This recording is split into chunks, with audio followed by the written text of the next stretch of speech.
Hi, guys. How's everybody doing? Doing well. We'll let some other folks join on here. Looks like we don't have quite the whole group yet, but give it a few minutes and the heater is broke in my office. It's stuck on like 80 degrees in here. So I had to close my door for this meeting, but if I start sweating or pass out, will you guys call medical services or something for me just to come get me? It's really hot in here. Holy Moses. You would count on us to do that for you? But I'm gonna have you come sit up here, Tim. It's like, you got the tour. Because you are an elected official, but I think you should have this office. You know my office is an ice box. That's where I wear my jacket. People Oh, come is in, it? freeze. Oh, yeah. So what the facilities tells me is that my office is on the very tail end of this heating system that they have on the fourth floor. So it is either bitterly cold in here or just so hot I can't stand it, so. I don't know. I'm gonna have them plug up the vents, I think is what I'm gonna do, but they say that that goofs up the system if you do that, so. Anyway.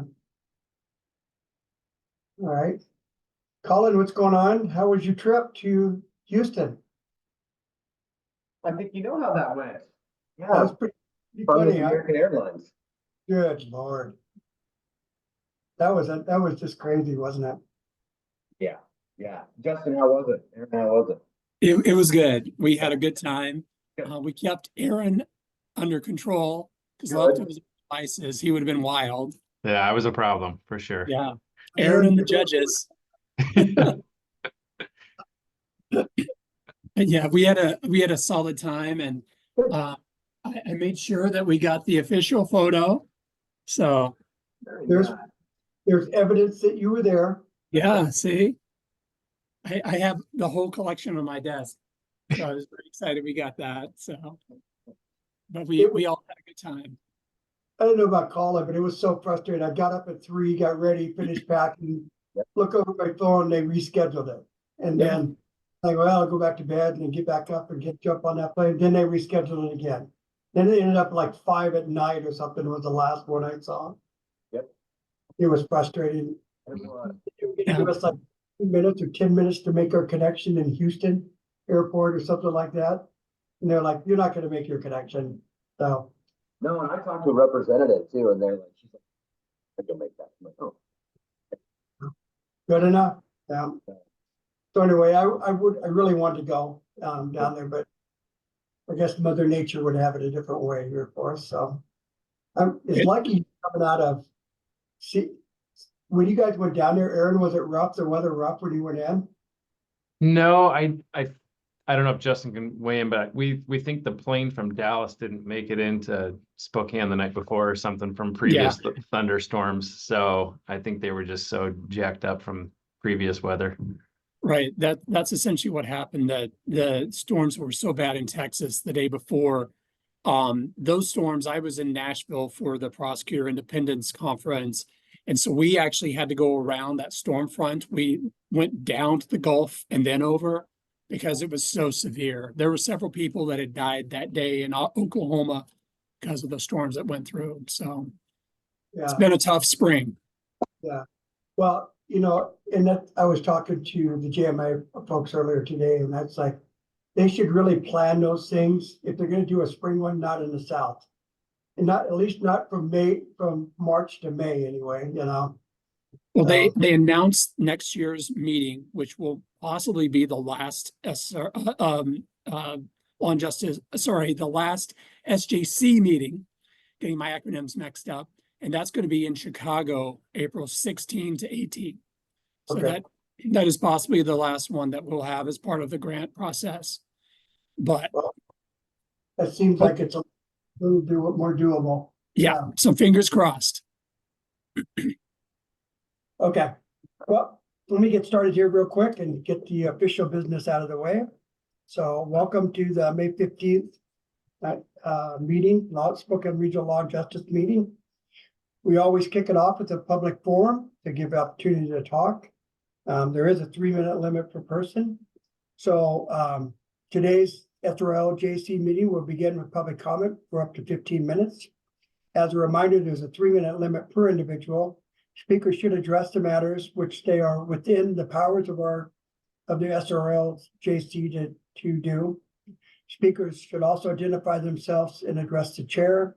Council members will not engage in the dialogue with the speakers. If you would like to comment and have not done so already, send a chat message to administrative assistant. And she is on right now. She will give you a speaker number and then announce when it's your opportunity to speak. And so I will begin there.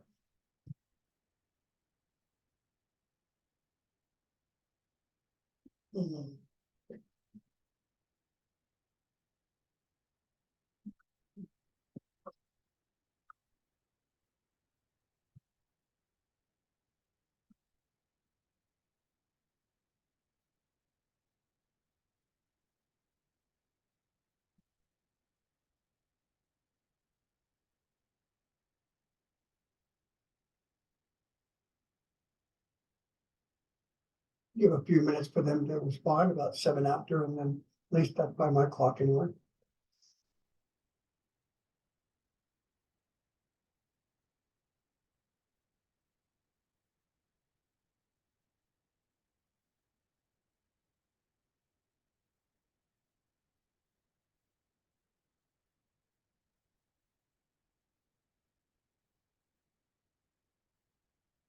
Okay, Medea, has anybody responded by writing for a question for today's meeting?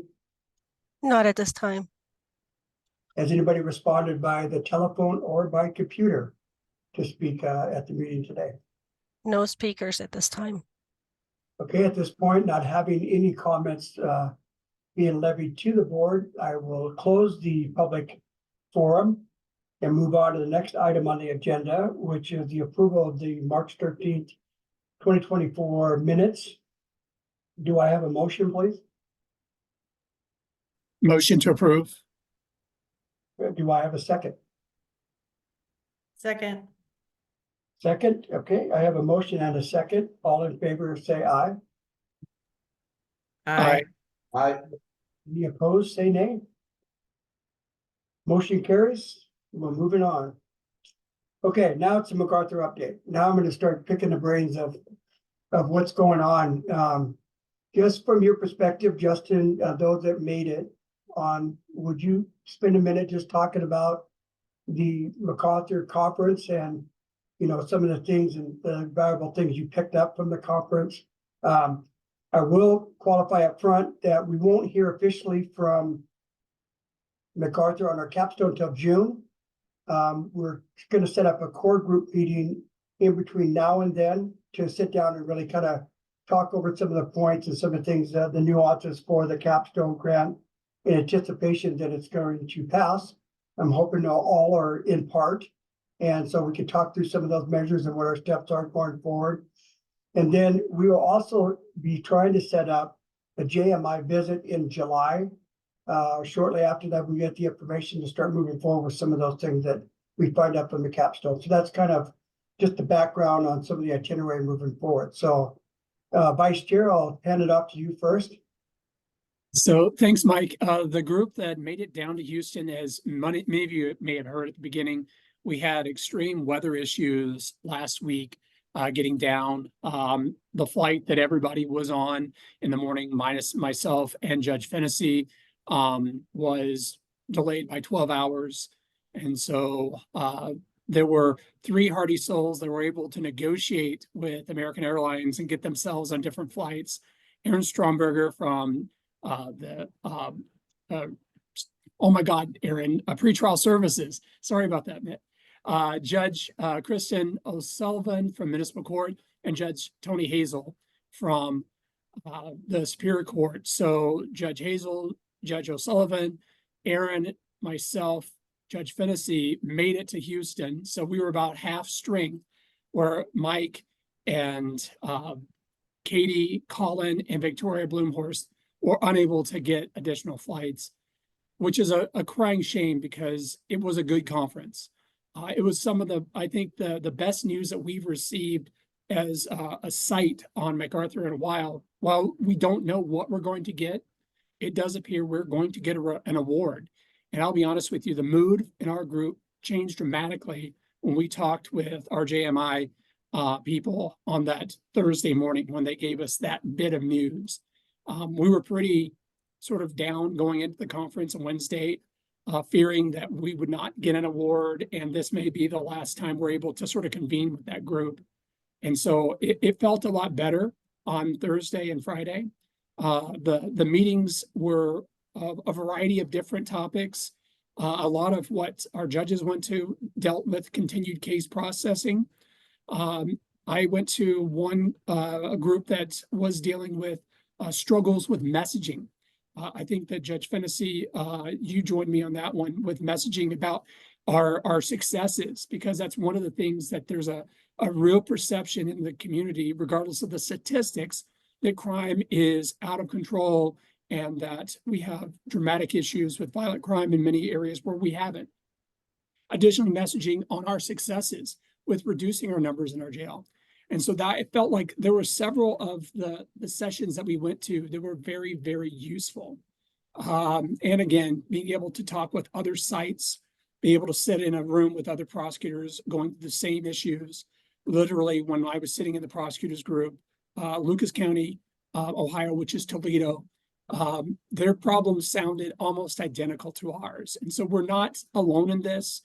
The issues that we've had with our SJC work are not unique to Spokane. So it gives you a little bit of hope that, you know, we can all pivot and do different things. But I felt like it was a great conference. It was really unfortunate that our folks, Mike and Colin, Katie, Victoria, weren't able to be there. But I feel like the group that did make it, we represented Spokane County pretty well. Yeah, I heard from JMI that there was, in fact, compliments on the group that was there about being together all the time, you know, hanging out, time to kind of talk back and forth. So it sounds like you guys did a good job of it. Judge Fennessy, how about you? First off, Judge Fennessy, I had heard that you weren't going to run again for Superior Court judge. So I'm happy that that has been dismissed and we know now that you are. So go ahead now. Thank you, Mike. Yeah, Justin hit all the high points. I mean, I think we did have moments of consternation, concern about how we were going to be perceived, and then really a good kind of turnaround with regard to at least some portion of the capstone being provided, and just kind of shout out to Aaron that some of the funds set aside are intended for his work and his, you know, he had a lot of interaction and a lot of great ideas. Now I think he's home trying to spin those great ideas into hard projects that he can move forward on. But I think that we had a great representation there.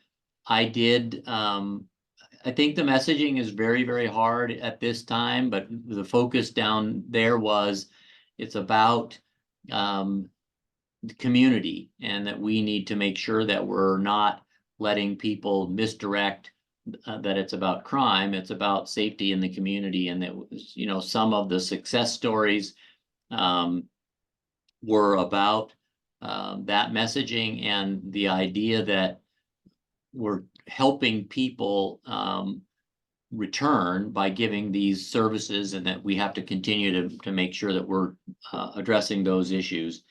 I also came back with increased appreciation for the benefit of case flow management, but the necessity for true communication, so that every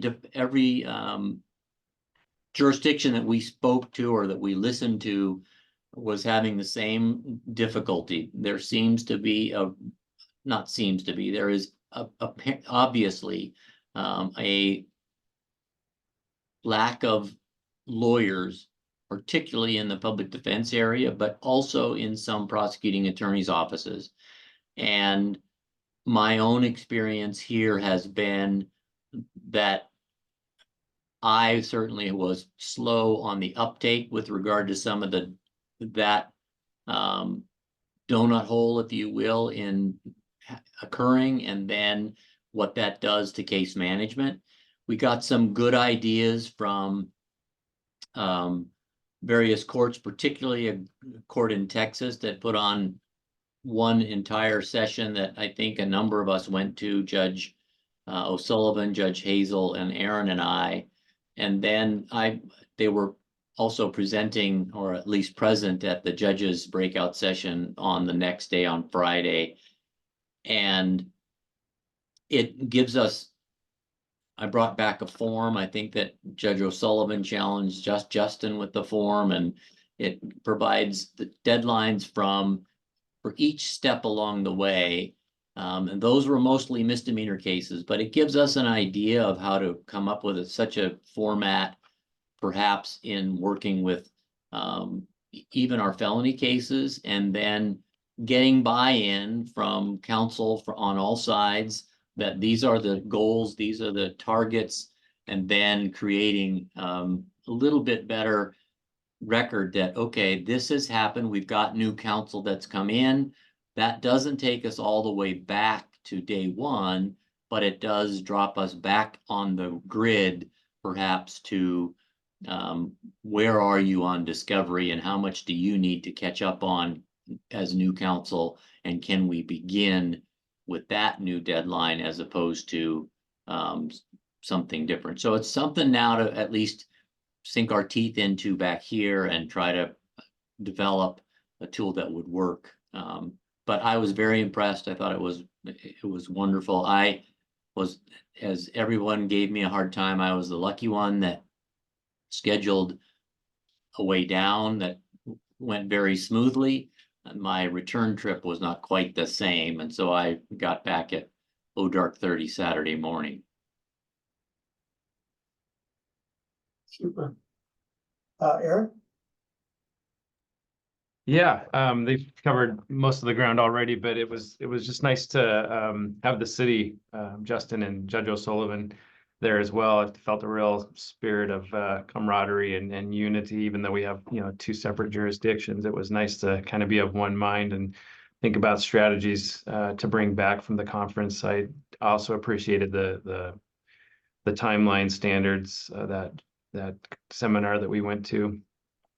Yeah, I spoke with JMI quite a bit. Marianne and Amy just got some good ideas, kind of brainstorming as we move forward. So I've even been in email contact with them since I got back. So just kind of, starting that process. Still waiting to hear, of course, for another month or so, and how much funds we'll get. But there's, ideas in place, and excited to think about those going forward. Very good. Yeah, I'm sorry we couldn't make it. It sounds like it was a good conference, but maybe we'll make it the Chicago one, and we'll be able to have some good report out for that one. I'm looking forward to it. So, anything else on the MacArthur update before we move on to the next agenda item? Okay, next agenda item is that our racial and equity chair has resigned. And we're opening it back up for folks to submit for that. I would ask if you know of anyone that would be interested in taking on that role for the Spokane Regional Law and Justice Council. And I know there's a degree of trust that we have to develop. We need to have them feel involved, and not only involved, but heard on a lot of the topics that we're working on. And I think they'd be particularly helpful when we start really engaging in some of this community dialogue that we're talking about doing. And as I had recommended in a capstone, that I would like to start, seeing a larger participation out of the community part of it. But if any of you know of anyone that would be interested in applying for that role, it is open. So not asking for suggestions today, just if you have someone that might be interested in, that would be interested in filling that role. And we know the history. Everyone here knows the history. What's happened before. What I'd like to do is move forward and find something that hopefully will be a good fit for us and a good way for us to open up that dialogue. So, okay, before I jump to the next one, which is the focus groups, I'm sure that everybody has seen from the newspaper that we're going to open up. The county's going to move forward with a 23-hour crisis relief center. It's going to be located, at least tentatively right now, next to the mental health crisis stabilization center. It's going to be a 16-bed, 23-hour sobering unit that will offer, minor medical care and so forth, mental health services, and then an opportunity for people to deal with their addiction, their addiction conditions. And so right now we had a kickoff meeting last week. I got the project team formed, who's all going to be involved with it. Heavy involvement by Justin Johnson, who just does a phenomenal job with community services and is going to be, really instrumental in leading the way on what the operations is going to look like. And obviously, form follows functions. So whatever functions he's entertaining for the inside and how that's going to be, will inform a lot on what the building is going to look like. Right now, we're preliminarily looking at the old sign shop, which is an existing building next to the mental health. It's on the southeast corner of the lot.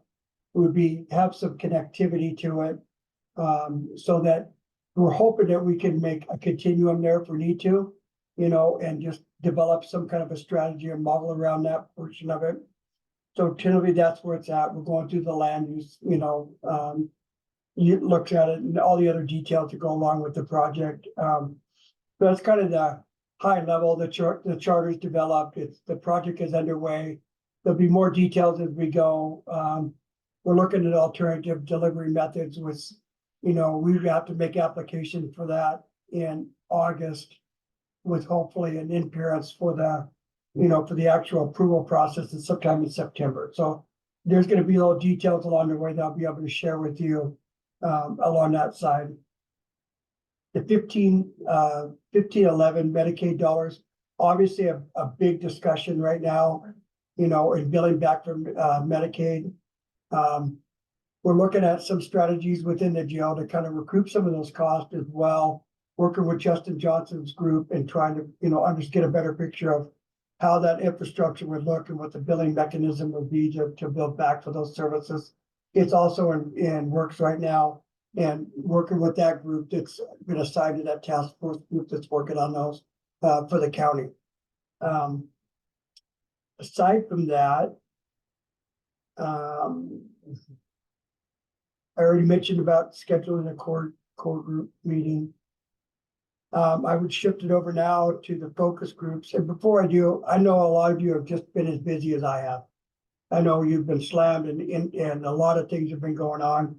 It's really hard to keep momentum on these groups when, you've got this level of work and it's around other schedules.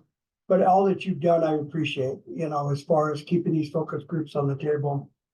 And so I'll kick it off with Tim Fitzgerald. And then Tim, we just finished an outward facing dashboard for the jail. It was one of the things that I've been really focusing on, are creating dashboards for the different divisions in the justice system. And so the jail was a starting point. Pretrial services will be at some point. Colin and I, and what it is it's reporting the good work that you're doing. These are the numbers of how many clients we've had. These are how many cases we resolved and those type of things. So it's not, it's kind of sounds scary, Larry, like a report card, but really it's more to be informative and transparent. And so we're going to be working on these dashboards with the individual groups of prosecutors to some degree. And so we just finished the jails yesterday, Tim. Now we're going to start working and analyzing your therapeutic data from the data team that I have to start making some sense of that for you, to try to put it in, develop a methodology for you that we could report that at, on an ongoing basis. So one thing that gets old is these PowerPoints. You make a PowerPoint 2 weeks later, the PowerPoint's obsolete. You've moved on to the different strategy. So what we're trying to do is to create these live forums, which is a dashboard that you could just bring up and display and talk to. You know, so that similar to Tim, you kind of pioneered this with some of your data from Odyssey. It's along those same lines of thought to try to keep it relevant, so that we're giving information to the Board of County Commissioners, to our stakeholders. That's right now, real time. This is what we're doing, and to get away from these PowerPoint after PowerPoint after PowerPoint and that methodology. So. Anyway, I wanted to give you that qualifier, Tim, before you talked about your focus group. So go ahead.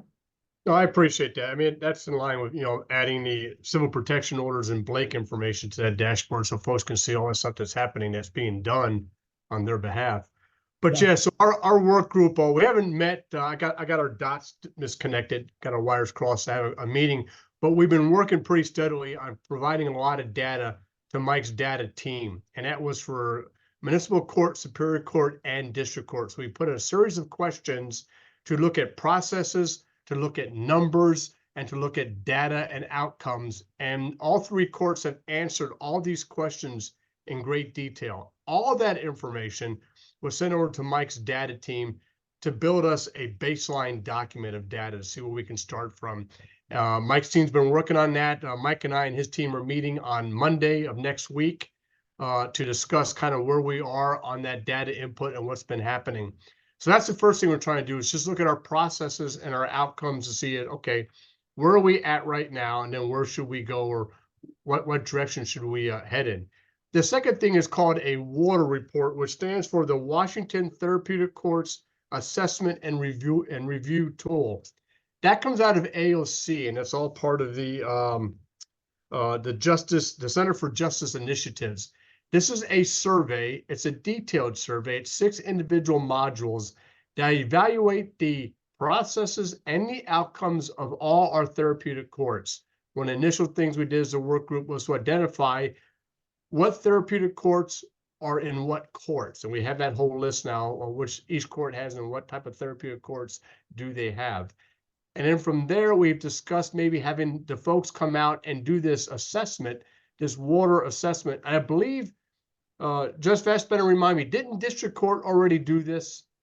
Yes, and they do that in a conjunction with some other ones for their grants. So Right. Yeah. Thank you. And I think city court, municipal court was looking at it also because they have the community court, and there's a big discussion on establishing a domestic violence court at the municipal court. So we have this program in place. We're going to have our other courts maybe see if they want to entertain it or not and have an assessment done. And that'll give us even more data on, what our outcomes are doing, what our processes are doing. And so that's where we sit right now. I'll try to get us together here for another meeting after Mike and I and his team meet, so I can brief the work group on what our data report looks like. And then we'll go from there. So we're making some headway. Our biggest hurdle was getting data. We think we have that now. And so our next move is to determine, what processes and then what outcomes should we be looking for. Anybody on my team, anything? And one point, well, it's nice to geek out with you, Tim, because I know you're in all the data too, just like I am. But anyway, what my goal is to make I'm going to make the jail dashboard available to all of you as soon as I can. So you can click on it. I think that what I'll do is I'll introduce it to you and I'll show you how it works, so you can navigate through it. You can see length of stays. You can see, what our highest charges are and all those things that you may run into in your discussions, you're talking. But that's the first one. You see what I'm saying? And so I want to have that live somewhere where this group has availability to it, along with any other stakeholder that wants availability to it. Aaron already knows our next project is going to be pretrial services. And so we're going to be working with pretrial services on getting a dashboard established for him. It reports all the good work that he's doing. These tiles will live so that at any time we have access to them. And we can just look at this, and it's outward facing and inward facing. Of course, some of the conversations that we have to have will be internal. This is in the spirit of the blueprint of reform. And then also MacArthur work that began a long time ago, but hasn't really been completed. And so I want to kind of see that process through, that we're having these dashboards created. Tim's will, once we establish it, it'll be an ongoing thing. It'll be a living thing. All the feeds will feed into it. Would be my goal is to work with the individual courts, say, hey, where did the information come? How do we get access to it? How do we do it? And I think it takes some of the scary part out of all of this, when you know exactly, you can see it, what it's revealing, what it's putting up there on the board. Because I can understand the hesitation of displaying your work, on a dashboard. But I think in the long run, when we start seeing these things side by side and some of the comparisons that we're working on, it will really help inform this team on some of the strategies that we're working on. And then we could see kind of a gap analysis, we'll take length of stay, and I'm not gonna pick on Tim, but let's take length of stay. Is it Superior Court or does it back upstream a long ways? And where are some of these breakdowns in the average length of stay, and is there differences that we can make along the way? And those are some of the conversations we can have, at least in the case processing arena and some of those other things. So I'm really excited to see Tim's work come forward and to be the leader on this, Tim. Go ahead, Tim. Yeah, just one other thing. I think Judge Fennessy touched on it. One of the most critical points we are hearing about on our statewide committees is a misunderstanding or a lack of understanding of the public of what the courts are doing. It's Right. like, what are our courts doing? Nothing's getting done. Well, that's not true. There is a lot getting done, but we don't publish all the stuff that we're doing. We only make the newspapers when something is not going right. And so that information for lack of a better term, information campaign, that ability to inform the public of these are all the things that are happening in our various courts that are serving the public and serving justice. And that's, folks look for numbers to see what's happening. They don't understand the volume. They have no idea or comprehension of the volume we're dealing with. And that's why it's important. But it also, they don't understand the connectivity of all your departments. How all the departments make, the outcome. And there, things that back up at one, a shortage of staff, really a shortage of staff. And talking to some of the changes in the public defenders arena already, there's going to be a lot of changes that are going to come down the board. And I think it's important that they understand primarily our stakeholders. It's having the ability to step before, the policymakers and the ones signing the check and saying, this is it. This is real time. This is what we're dealing with. These are the things that we have to have in place if we're going to be successful in what we're doing. And so go ahead, Judge. And so, yes, and I agree as far as not only that, but also as far as what services are actually offered and being done. And that's what came to light, like when Colin and John and I were together last week. I know John had a whole list of, different therapeutic options. But when we're three different jurisdictions, as far as Superior Court, District Court, Municipal Court, going through that list, it's like, yeah, no, we do that. We do, this jurisdiction does this, we do this, and neither Colin and I can answer as far as juvenile court, for example, but maybe on the dashboard, having just a one-stop shop kind of scenario as far as, therapeutic courts across all three or what is offered in the county. So that way, and I think it was pretty apparent, like in John's questions when we talked, oh, I didn't realize that was the case kind of scenario, because you have to look at the three different individual websites to be able to get the information that all three of them have a drug court or a DV court or a DUI court or veterans court for that matter. Yeah, John. Well, yeah. I had a bunch of thoughts in my head because, like as Tim was saying, not everybody understands all the work that's going on behind the scenes. And so what I wanted to do was make sure that there were people that were covered.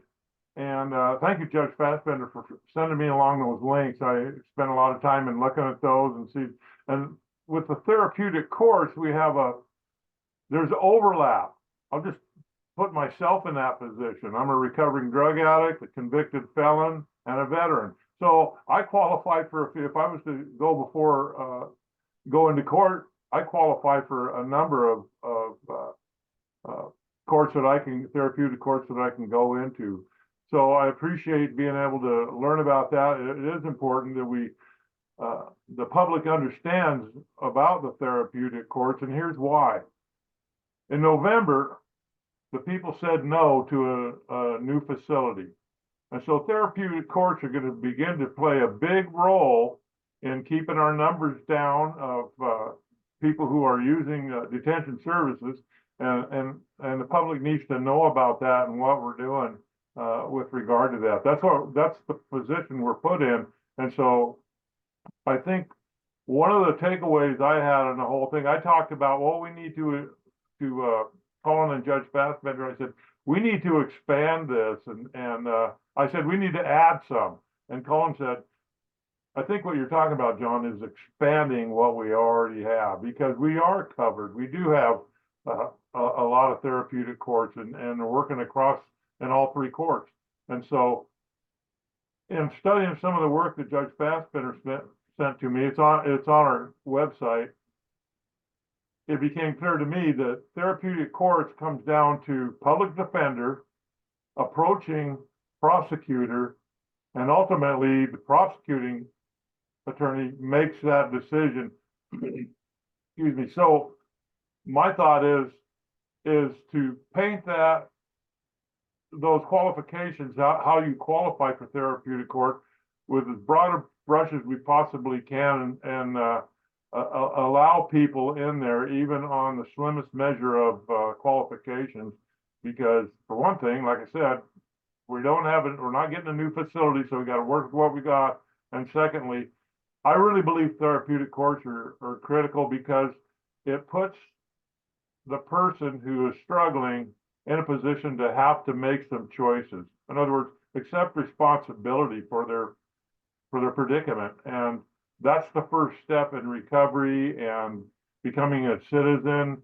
And it appears in reading that there's a real wraparound in therapeutic court. And so I'm just all for it. And I needed to just share that little bit. Great. Thank you, John. Yeah.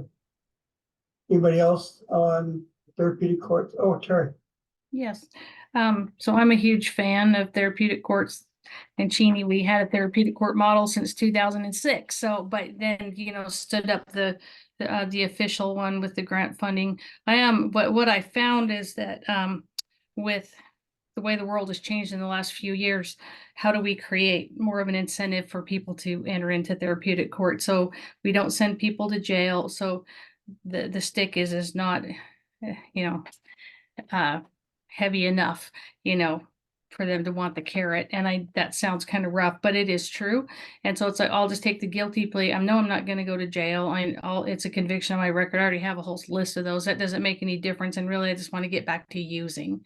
So I can get out of jail. I can get back to my friends. I can get back to doing life as I did it before. And so I think that's the real challenge. I absolutely believe in the therapeutic model, but my sense is that it's harder to get cases into therapy. If you talk to those people, the prosecutors and the public defenders are going to tell you that it's a lot of work to get into therapeutic court. So, okay, you get to do all this stuff for a year. We're going to monitor you. We're going to help you, and at the end, you might be a better person than you were before. But it puts a great deal of burden on the person, no matter how much the wraparound services are there. I think that's really what we need to look at. And so how do we hold people accountable? And not too many years ago, we were able to say, you have to have prosecutors are willing to prosecute, prosecutors are willing to go to trial, prosecutors that are willing to not make a deal out of the get-go. So officers cut them a deal, they come to court, prosecutor cuts them a deal, then they have something else. And so there's just not enough of a, what I'm saying, there's not enough of a heavy ramification for breaking the law and not being a law-abiding citizen. So I think that that's where the work needs to happen, because all the tools are there to really help people get well. But if they're not held accountable and they're not held responsible for their action, and that it's not a heavy enough repercussion, they won't do it. So 2 cents. Thank you. Okay, how about any other groups, anything to report out from them? Justin, no, and I get it. Yeah, we don't have a chair, so we haven't done much. So hopefully if we can get a racial equity community chair, then or member, we can actually move forward on our work. One of the things that I would say that we have been struggling with in other organizations that I'm part of is energizing our committees in my ABA work. That's literally one of the themes. And so one of the things I would suggest that we do internally is that each one of us in our different groups, let's just schedule a meeting in the next month. And so maybe at least by the time we meet as a council in the next time, which I think is in July, we can report out about something we've done. Because I think we have lost momentum on our committee structure here. And we probably just need to just re-engage. I know that Tim's been doing a lot of work, and that's awesome that he is. That's just what he does. He works hard every day. But the rest of us, it's maybe fallen a little bit by the wayside. So maybe we just meet, at least get going, and hopefully on our side with race equity, we can get ourselves somebody that will take that role as our chair. Yeah, I agree. Re-engagement, let's see where we're at, let's talk about what, steps we're taking next. One thing I was gonna ask you, Justin, is has the city's public safety group identified some community meetings that both county and city can stand at and be involved with? Or is that still in the preliminary stages? We haven't. I know that's certainly one of the things that our mayor believes in, is that we need to hear from the community. I think that's one of the things we saw this last week when the city decided to pull the levy lid lift from the ballot in August, because we feel like we haven't had sufficient communication from the community to talk about what they would be willing to support. So I think there's a lot of willingness on our side to engage and to have those meetings. And I will say that when we were in Houston, that was one of the things that Marianne from JMI said about you, Mike, very complimentary, that you're willing to jump in there and do those community meetings, and that it's really helpful. It's more helpful when it's not just one person, but it's a multiple, members of this group, the people that make the decisions, to be there and listen to the community, and then provide engagement. Because as Tim has said, as Judge Fennessy has said, and I said previously, there is a complete lack of knowledge on the complexity of the work we do, in addition to the sheer volume of the work we do. I don't think people realize the thousands, not hundreds, but thousands of cases that we're moving through the system. And it's sort of, it's sort of a lost narrative that no one really understands the amount of work that is involved and the struggles we've had on recruitment, retention of our staffs, and then just funding in general. Yeah. So one thing I was talking to Marianne about this morning was these groups are meeting. It's about finding out when they meet and their schedules when they're meeting, and getting on their agendas. And then maybe throwing it up for us to say who's available and would be willing to talk about your area for these, these particular groups. So we can, like you're saying, it can't just be one. It just can't be me up there talking head. It needs to be all of us out there talking about our different divisions and the things that we're faced with. So they get more of a holistic, just like you're saying, Justin, a more holistic opinion about what public safety really means.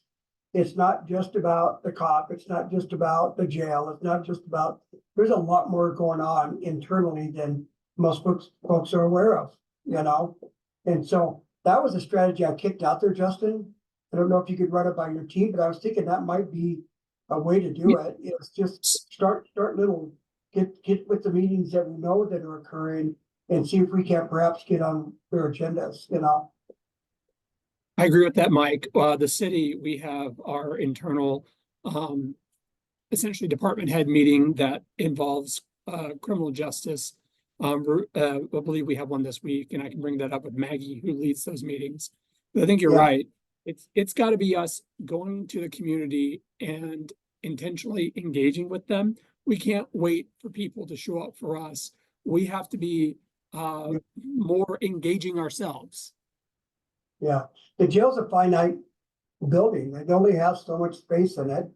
And we've already heard from the public, there's not a great appetite to build more space, you know, but I think when we start peeling back some of these layers of, well, quite honestly, developing trust, but start peeling back some of these layers of, you know, misconceptions, I think it's gonna help in the long run, at least when it comes around to the time for them to vote in a couple of years or whatever it is, to understand that there's a broader look at this than what we've got right now. So that was an idea that I had, Justin, that I think might be a good starting point, you know. I know Maggie's very passionate about it, you know, so maybe marrying up with a city and county standing together, talking about these issues, you know what I'm saying? I think it's a good start, so my 2 cents. Anybody else have any comments on that part of it? So, and I know it takes time out of our schedule. It's something we don't plan for or can plan for, but I think it's essential, you know, if we're gonna be the leaders of the county and the city, we've got to make ourselves available at least for some of these group discussions. Yes, Judge Fitzy. I know that you all probably already know, but if we have a description of what we're looking for our race equity position in terms of what qualifications, is it a member of the public? You know, whatever we might have, the name that jumped to my mind, and the last thing you want to do is when you retire is get recruited, but is Dr. Reyes over at Gonzaga. He was a professor, full professor over there, and I think he just recently retired and stepped away, but he would be someone that might be able to connect to a lot of people in the community on race and equity, and or might have great ideas about who in the community to recruit for the position, and would be someone that might be worth contacting about that topic. Okay. Will you send me that information, Judge Fitzy, in an email, and I'll follow up with, you know, it's really about, you know, the structure of it needs to be, one, the ability to work with the community and have the trust of the community to get the, you know, the amount of input that we have. 2 is having the ability to form a committee, a working committee that is dedicated to the process and willing to work through the, you know. Number 3 is to take these things, like today we're talking about, we've got a lot of topics we're talking about, that they can bring back and then, you know, get their collective opinion on what that is and bring it back to the group, take minutes, and just really be a manager of the role along with the participant. Does that make sense? And that role is a tough role. It's hard to find, you know, those unique qualities that all are sum up into one person. Some have some don't, some have other areas of their strengths, you know. That person to really kick off that role would be significant. And if we could get any professional opinion, that would be really helpful, especially from a professor from Gonzaga. That would be really helpful, I think, Judge. Any other thoughts on it? Justin, did you have any more thought on it, or? No, I think that's a great lead for us. It's a lot to ask of someone to take this on, because it's actually a sort of a book of work that you have to do. It takes passion, and I know there's plenty of people within our community that are very passionate about these issues and passionate about bringing community voices into the decision-making process. So hopefully we can pinpoint an individual that's willing to take this on. Yeah. Well, it kind of goes back, I think Rochelle and I have had conversations too. The count, I mean, there's internal training that can take place, you know, along some of these things that could go through our HR, like an annual training on certain things. And I know that's not enough, but it's more than we have right now, you know. And I think that we've got to take little steps on some of these cultural awareness and some of these things at a broader scale first. And then, we can also, kind of narrow that focus, but I think there's steps that we can take now that would be important for all of us, all of our stakeholders, all of our divisions. And I know already I can hear people poo-pooing it off and people saying, no, I'm not going to participate. Well, that's fine. This is really for the masses that want to participate and make a difference, and so that's really what I'm looking for, that part of it. So, and I know I have preliminary conversations with you, Rochelle, about these things and what that training, BIPOC training would look like and how it would take place. And maybe it's time to re-engage with that because a lot of these things get shifted out of focus because of other priorities that get, come up along the way for all of us. But I think it's time to re-engage in that. I just think the mayor pulling the ballot off really highlighted our need to get in the community. I mean, that is just a big indicator in my opinion. So just thought, Rochelle, do you have anything you want to add to that? No, I think that's great. Yeah, I think it's important that we don't completely pause the work just waiting for a person of color and then how that could be perceived then by a person of color coming in and saying, hey, we haven't done anything the last 6 minutes because we're just waiting for you to tell us what to do. Doesn't seem then very committed to the work when there are a lot of things we can do on our own, like seeking out training, collaborating with HR, just agreement as a group as a whole. Yeah, so I don't think of course, the work shouldn't be paused. There's a lot of information and resources out there that we can work on in the meantime. And will then only buy us more credibility and connections and make it more likely where more diverse populations likely join this group if they hear we're actually doing things. So I agree. Okay, we have 9 minutes. Anything else for the good of the cause here? Steve, any words of wisdom? None? Okay. All right, guys, thank you so much for joining. We'll get back again and then look for that link for the dashboard, and then maybe next meeting, I'll set it up as one of the, spend some time on the agenda just to help you all navigate through it. So you have that as one of your tools. And then, if you have questions, you can always call, but it will help you drill down to see exactly what's going on in the jail. I mean, it's pretty transparent. It has a lot of information in it. So, okay. All right. Have a good day.